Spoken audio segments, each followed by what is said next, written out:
Bem-vindo à Culturaria da Rê. Hoje a gente vai dar continuidade à leitura do nosso livro aqui, O Herói de Mil Faces, de Joseph Campbell. Lembrando que a gente está voltando, das nossas aventuras. A gente já teve a nossa iniciação, conseguimos aprender tudo que a gente precisa ter aprendido, agora a gente está começando a voltar para casa. E o Campbell comenta que em muitos momentos esse herói ele precisa de ajuda para voltar, ele precisa de ajuda para esse retorno, e é um pouco disso que ele vai falar nesse item aqui que se chama o resgate com auxílio externo. E ele fala aqui, ele explica aqui no iniciozinho, ele fala assim: o herói pode ser resgatado de sua aventura sobrenatural por meio da assistência externa, isso é, o mundo tem de ir ao seu encontro e recuperá-lo, pois a bênção do domicílio profundo não é abandonada com facilidade em favor da autodispersão do estado vígio. Ou seja, o cara não quer sair de onde ele está. Não é fácil sair desse lugar, Não é fácil você abrir mão desse estado onde você está para voltar para a sua origem.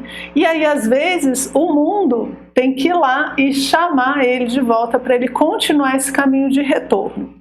E aí ele dá várias explicações, dá vários exemplos, traz vários mitos. Eu escolhi um deles para comentar com vocês, que é um mito da tradição japonesa, que é de Amaterasu. E eu escolhi ele porque ele também é muito parecido com um mito grego, o que é bem interessante, porque a gente vai vendo que os mitos falam de situações que acontecem em todas as civilizações e em todos os tempos. Então aqui no mito de Amaterasu, Amaterasu é a deusa do sol, O Japão tem uma característica bem interessante, que é representar o sol por uma mulher. Normalmente o sol é representado por um homem, E o Japão representa por uma mulher. E essa Amaterasu, ela tem um irmão chamado Susanoo, que está fazendo coisas terríveis. Ela não está gostando, ele está acabando com as terras, com os alimentos. E ele chega ao ponto de pegar um cavalo morto e jogar assim, meio que em cima dela, e ela fica muito horrorizada com toda aquela carnificina e tal, e ela resolve se esconder. Ela entra numa caverna. Vocês imaginam o que vai acontecer se o sol se esconder numa caverna? Vocês têm ideia? Olha só, o sol está se recusando a ser quem ele é. O sol está se recusando a brilhar. Ele agora vai ficar dentro de uma caverna, preso, ali. O que acontece quando a gente se recusa, a ser quem a gente é? Tudo que depende da gente morre. E é o que começa a acontecer. As plantas não crescem, os ciclos não acontecem, as pessoas vão morrendo de fome, ou seja, o sol não pode se esconder. E o que é interessante disso, gente? Olha o mito, o nosso sol também não pode se esconder, a gente não pode pegar as coisas que brilham em nós, a nossa consciência, as nossas habilidades, e entrar numa caverna e ficar com ela lá. Por quê? Porque senão o mundo em volta de nós morre, A gente precisa estar no mundo. Só que como o Campbell colocou, às vezes é difícil, Às vezes a gente quer ficar lá, intocado na caverninha e tal. E aí vem o auxílio externo, Vem algo, acontece alguma coisa para tirar a gente da caverna. Dentro do mito grego, esse mito lembra muito o de Perséfone, Quando Perséfone é raptada, a sua mãe, que é a representação da terra, fica muito triste. E aí as coisas também começam a dar errado, a terra já não é tão fértil, as pessoas começam a morrer de fome. Por quê? Porque a deusa está triste, E ela não está emanando vida, que é o que ela deve fazer. Então é interessante a gente ver como esses dois mitos são similares, são muito parecidos, Só que a solução é diferente, e a solução do Japão, gente, eu sempre brinco com os meus alunos, falando que é só em mito que isso acontece. Eu vou contar para vocês, mas gente, essa parte não tem nada a ver com a realidade, nada. Olha só o que eles fazem. Os 8.000 deuses, do Japão se reúnem e começam a falar assim: olha, esse negócio não está dando certo. Ela está aí dentro dessa caverna e ela não sai, e as coisas estão piorando. A gente precisa trazer o sol de volta, a gente precisa tirar a Amaterasu da caverna. E como é que a gente vai fazer isso? Aí eles plantam uma árvore ali na frente, né, símbolo da árvore da vida, que vai se desenvolvendo e crescendo. Eles colocam nela um espelho enorme, né? E aí eles chamam uma moça, até anotei o nome dela aqui, Uzumi. Em algumas versões ela é jovem, em outras ela é mais velha. O fato é que ela começa a dançar na frente da caverna. Então Uzumi dança, e ela gargalha, e aí ela faz umas danças assim mais sensuais, e ela fica lá toda, e os deuses rindo, todo mundo se divertindo. O que vocês acham que vai acontecer com a Materazo?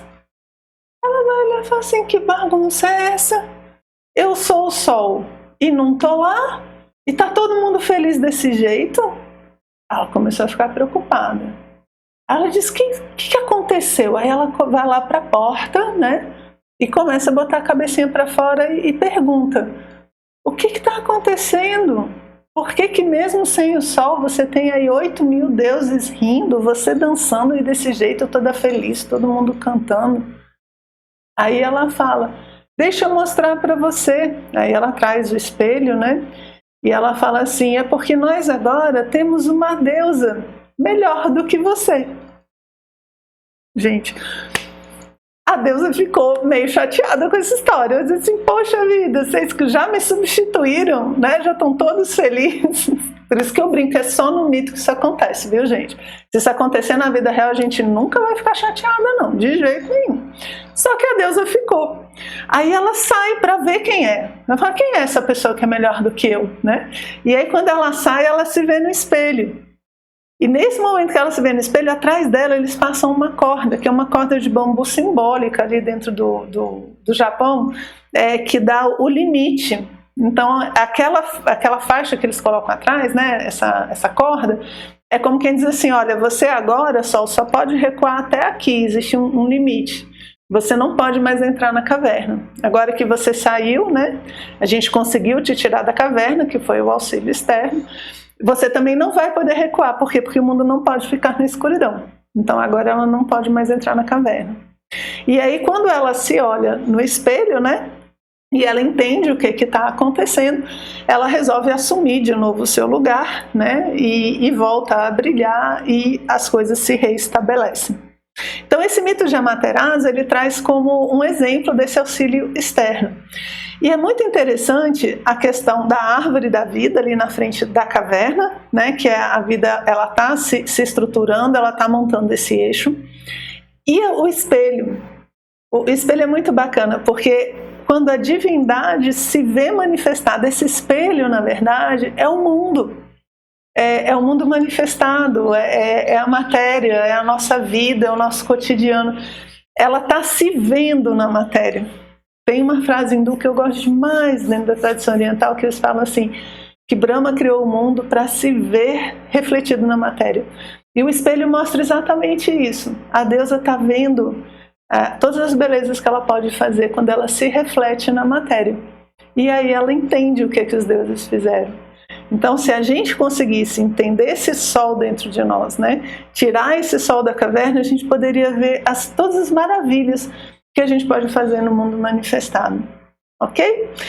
Bem, então é isso, ele dá esse exemplo, da mesma forma que a Amaterasu volta, né, depois, alguns detalhes ainda, ela volta para o seu local e assume as suas funções, o herói também, né, em outros exemplos que ele dá e que você vai perceber quando estiver estudando os mitos, você vai ver que a partir daí o herói continua a sua saga, que a gente vai ver então no nosso próximo encontro, no nosso próximo vídeo, ok? Espero que tenham gostado e até lá!